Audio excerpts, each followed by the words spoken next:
Okay, I've got Kevin Foulger here in the studio, and you're a bit of a DJ, aren't you? What is it exactly that you do? Well, what it is, I'm sort of electronic artist with using software like EJ. Now I've moved on to other things like Cubase as well. Basically, I started off using EJ software, and I've begun to compile an album, which is called Dance Before the King, and just sort of generally developing music through computer and computer software. Okay, so how did you? Because it's quite a cult scene, the whole dance thing. How did you originally get into it? Originally, it was sort of as though God was saying to me, "Don't buy secular dance music," because I quite like dance music, and I thought to myself, well, if I can't buy the stuff, then the only way I'm going to have to be able to listen to it is to create it myself. So that's the way it started off. Then I bought EJ software, started off with that, bought some of the sound collections as well, and then moving on with stuff like Cubase software, that type of thing, getting a keyboard. I'm also starting to write worship songs as well, which I'm going to record in the style of dance music as well. Just for those that don't know, I've actually got EJ, but what is EJ? It's a program that you get on your computer. How does it work? Basically, it's like a grid where you slide samples onto them, and you can manipulate these samples, put effects on the samples. You can record your own original material, which is now what I'm doing as well, also with Cubase. I've actually got a singer called Rachel Cadby. She's great, and she sings on quite a lot of the stuff, that some of the new stuff as well. But EJ is basically just like pre-recorded samples that slot into a grid, and they're all the same time and all the same keys and stuff like that. So it's quite easy to generate the music. Brilliant. You've got a name for yourself. You're called Newton Apple. How did that come about? That came about. I had a band in 1992 called Isaac Newton's Apple. Did about one cover version we did one album full of cover versions.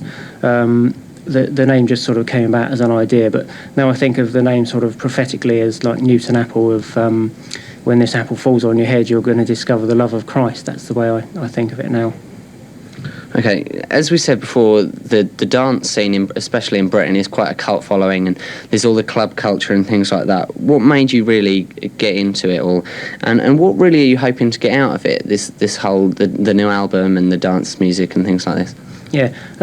Well, the vision I've got, I was doing a Bible study one day, and I was reading Psalm 40, and Psalm 40 verse 3 jumped out at me, saying, "He's put a new song in my heart, a hymn of praise to our God.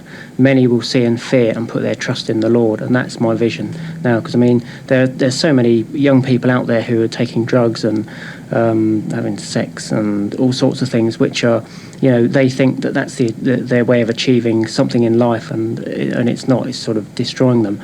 And I think, there's a much better way. There's Jesus Christ and his love and all of this. So that's the vision, is to see ultimately, many people come to Christ through my music. So that's what I'm really hoping for. Excellent, that's fantastic. You've recently also compiled an album. This is called Dance Before the King. What made you start doing this, and what's your inspiration behind the whole album generally? The inspiration behind the whole album is just to produce dance music that's going to glorify God. The particular track, Dance Before the King, was one of the first tracks that I did, and had it in time for my brother's birthday. And then I read about it in EJ magazine, which was the first edition, and they were holding a competition.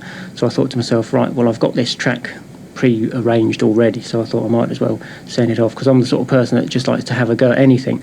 So I sent it off, in faith, saying, "Oh God, please, let this." Even if it didn't win, I thought, well, at least it's going to perhaps speak to people, or something's going to happen. And in the end, it won, and it was Carl Cox who judged it. And he apparently thought it was, or the judges thought it might have been about something about Elvis, because it's Dance Before the King, and of course it wasn't. It was, it's about King Jesus. So. Excellent. So we're actually going to play this track. It's the title track off Dance Before the King, obviously called Dance Before the King. Would you like to just introduce it and say about your website as well? Yeah, the website I've got at www.newtonapple.co.uk, where you can find out more details about the band and about things that are going on. But the track was, it's quite an upbeat dance track. using EJ software, and this is Dance Before the King, the winning track.